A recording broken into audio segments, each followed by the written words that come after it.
The plumbing image has changed quite a bit since I first started. We try our hardest to take care of people's houses. My name is Rich Adamandadis. I'm 30 years old. I'm a journeyman plumber. I live in San Antonio, Texas, and I expect to make $105,000 to $125,000 this year. Making $105,000 a year as a plumber in San Antonio, Texas?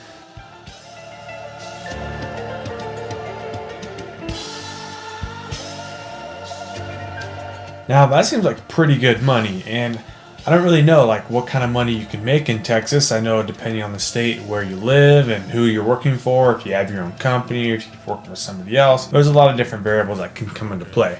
I came across this video by CNBC Make It, and it's this guy making $105K a year as a plumber in San Antonio, Texas. I haven't seen this video yet, so I saw it and I said this must be interesting. Let's hop into it, let's watch it, and I'll give you my honest review. My family was very supportive. My peers definitely were not. They looked down on the trade. They felt like because I didn't go to college, I wasn't going to amount to anything.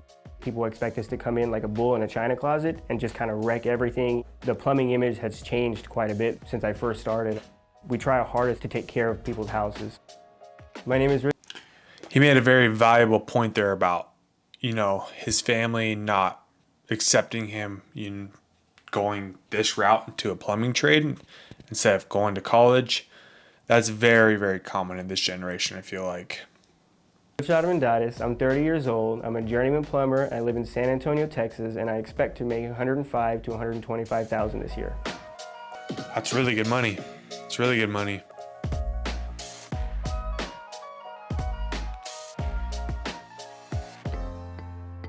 I grew up in New Braunfels, Texas. It was me, my mom, my brother, and my sister. We're a pretty tight-knit family. We used to play board games all the time, and my grandparents are the ones who really kind of instilled the hard work into me. When I was in high school, this was at Churchill High School, it was very frowned on to do trades. So they were really downplaying the trades and pushing college on everybody. That was teachers, that was in our assemblies. Everything was geared towards going to school. I'm kind of actually surprised to see that CNBC, such a major news outlet, post something like this.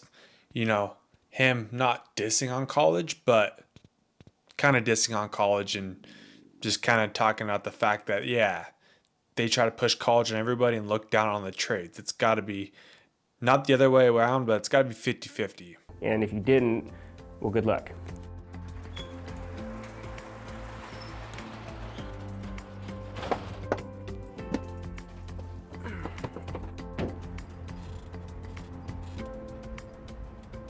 I was very disappointed because I really, really wanted to get my associate's degree, and I think I was maybe 3 credits away from it. The textbook that got in my way was a psychology book. It was about $500. I couldn't muster up the money to get it, so that's the reason why I dropped out of college. I was making, I think it was $8.50 an hour. Then I got a raise to 10 after about a year. Second year was $17.50. And from there, after the pay cut went down, I think it dropped me to $12. The owner got in trouble for some tax evasion and had to cut our pay significantly, enough where I was at risk of losing my apartment. My girlfriend at the time, who's now my wife, just found out she was pregnant, so I really needed to push to get something done. I didn't want to not have a stable future. I was 20 years old when I started plumbing. I reached out to my mom for some help, and she directed me towards my father, who I hadn't seen in a long time. He's the one who, I guess, ushered me through the door and got me started in an apprenticeship program.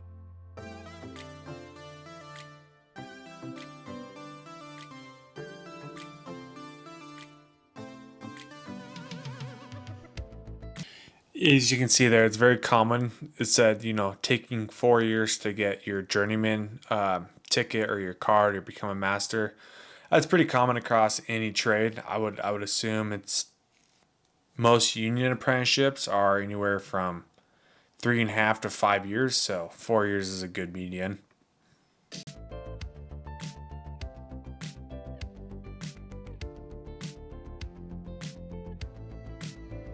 We get a raise depending on how much we're selling. So it's not necessarily commission based, but it's more, I guess, performance based. The pay rate, it's endless. So whatever you start at, you can end on an infinite number. There's no cap off. I can tell you the highest that I've ever been, I think is like $86 or $87. Sir, 1, 2, 3.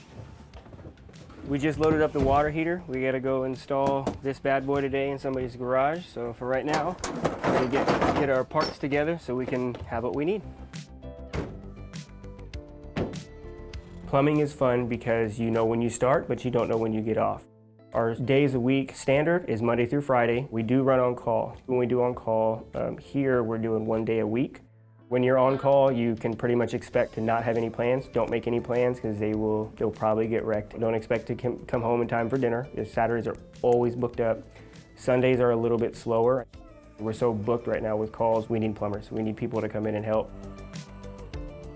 My normal day, we dispatch from our house.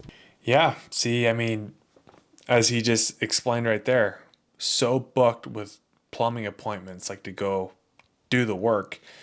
They just don't have enough people. I mean, he can work probably every weekend if he wants to. Saturdays for sure, Sundays, but I mean, at some point you have to also have your work-life balance, especially when you have a family and stuff. But shoot, I mean, you heard him saying that $85 an hour or something like that.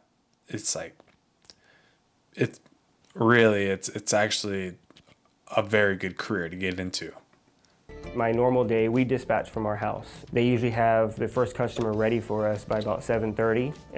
We'll leave our house about 7:30. We get to our first job between 8 and 9 in the morning. Old water heater had absolutely no code upgrades, just 2 stainless steel flex lines is all it had. Ball valve on there soldered in place, so I'll have to unsweat that. But the valve itself is very corroded and old. There's no normal, and we're always, going. You fit food in when you can. Some days we don't get lunch. Some days we eat on the drive from one job to the other. And I don't think customers really know that. I don't think that ever comes up. Sometimes if you get stuck on a job, or let's say you're on a job where a customer has no water, you can't really leave them without water. So we try our hardest to get them some kind of service before we can take a break. So we're gonna turn the water on. That's important. I mean, that's almost any trade right there. Lineman trade, electrician trade, HVAC, plumbing, you name it. A customer, whether it's a house or, especially linemen, they don't have power, they don't have water, they don't have AC or heating. So, your job is there to go fix what needs to be fixed so the people can get their power back on, get their water back running, get their AC or heater back up and running. So, I mean, it's like being in the trades it's very important. I mean, this stuff is noble. Being able to do this kind of stuff gives you satisfaction, purpose, and just gives you the mindset of like, okay, I'm doing something for my community, for society, something productive. So we're gonna turn the water on to the water heater now. You don't always get home, and have time to sit down with your family and have a sit-down dinner. That can be a little bit difficult. There's been several days where I'm not getting home till 9 or 10 at night, and I haven't eaten all day.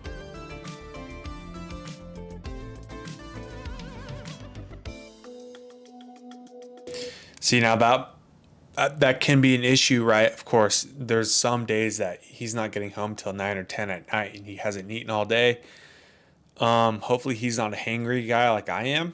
But besides the fact, that point right there alone will turn a lot of people away from doing the trades, is because like, oh, I don't want to work all these hours and all these days. It's like, yeah, you're right. And it all comes down to is who you're working with, what kind of trade are you in, and like there's a lot of different variables.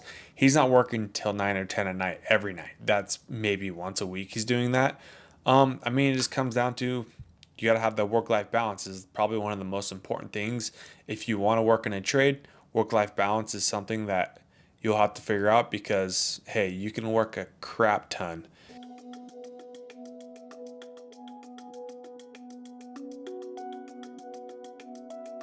Remember this right here.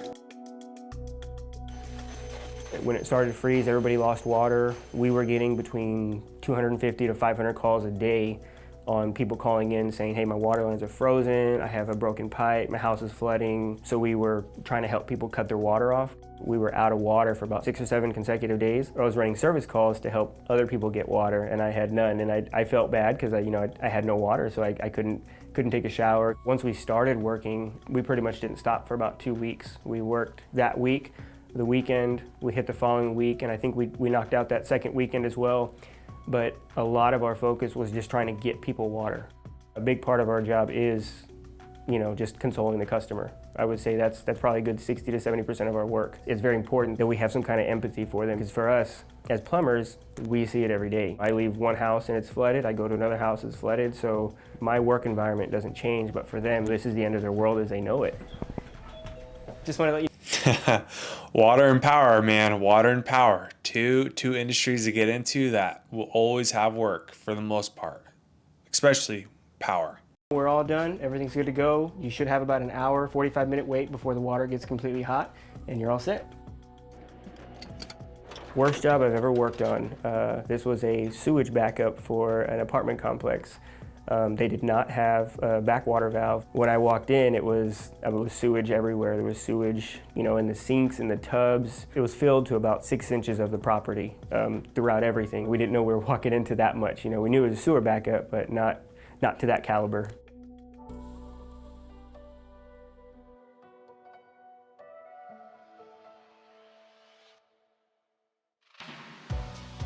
The money's actually done a lot of good for me and my family. So my wife, actually, she has to have a very, very expensive surgery coming up really soon. And I've been able to put away almost for the entire surgery without insurance helping anything. It's noble, very noble. I'm more family oriented. I love spending time with my kids and my wife because that time I'll never get back. So at least right now, I'm focusing more on my family. They absolutely love doing anything and everything outdoors. We're real big into like obstacle course races, a Spartan race, Savage race. We're real heavy into that kind of stuff. As long as they're happy, that's kind of the only thing I want for them, because money comes and goes, but a lifetime of happiness, you can't beat that. I'm very glad I stuck with this career because it paid off. I feel like I've been very successful. I really feel like if I had stayed in college and not joined the trade right away, I would have been struggling like a lot of people right now. Plumbing, yes, there's money in it, but it feels good to help somebody and it just happens to make money doing it. I would be proud of where I'm at. Yeah, he closed that out pretty well. I mean, mic drop at that point. I feel the same way. If I would have went to college and what I thought I was going to go to college, become an electrical engineer, that 4 years and the money and time I felt like I would have wasted, because I look back on it and the experience and the opportunities, everything I've done inside the lineman trade in the last 8 years since I graduated in 2015, have built an awesome career, and the experiences and the people I've met and the opportunities and everything I've done inside this trade. I look back at it and I would have thought, man, if I would have went to college, it would have been a waste of my time, because I know if I would have got a job as an engineer, I would be unsatisfied doing the work I was doing. I just wouldn't feel good. So this was a great video. You can make a lot of money in the plumbing industry, right? Really any trade you want to pick and choose. As you saw here, him as a plumber, looks like he does very well for himself, as he explained in the video. So if you ever want to check out the plumbing trade, I have a couple other videos. I'll post it up here in the corner and link in the description down below. Learn a little bit more on how you can get into the plumbers union, find yourself a job in the plumbing industry, and make a career out of it. It's easily possible. So with Blueprint, here to expose, teach, and educate you about blue-collar career opportunities and things that will help you in the skilled trades. And with that being said, I'll see you on the next one.